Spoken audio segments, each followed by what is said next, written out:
অনেকজন আছে, কেউ আসতে পারছে না।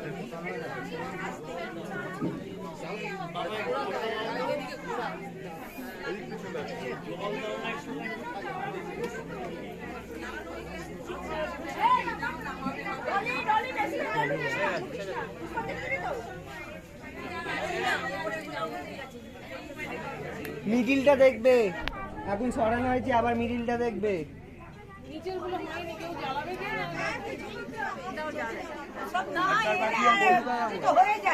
পল্টু কাকা কই?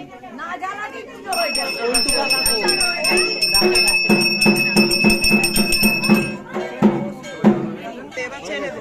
বলছি জ্বালানো হয়ে গেছে, এটা ঘোরানো হয়েছে, এবার মিডিলটা দেখবে একবার। মিডিলটা দেখো তো, ওখান থেকে দেখো না মিডিলটা। এবার পেছন দিকে পিছিয়ে যান, এবার পেছন দাঁড়াও দাঁড়াও, এক সেকেন্ড। এই দিকে, আমাদের দিকে, আমাদের দিকে, আমাদের দিকে। আমি তখনই অল্প অল্প অল্প অল্প, ঠিক আছে ঠিক আছে। দাঁড়া দাঁড়া দাঁড়া দাঁড়া, ওপরে ধূপগুলো, ওপরে ধূপগুলো জ্বালবো বাবাইতে, জ্বালবো না?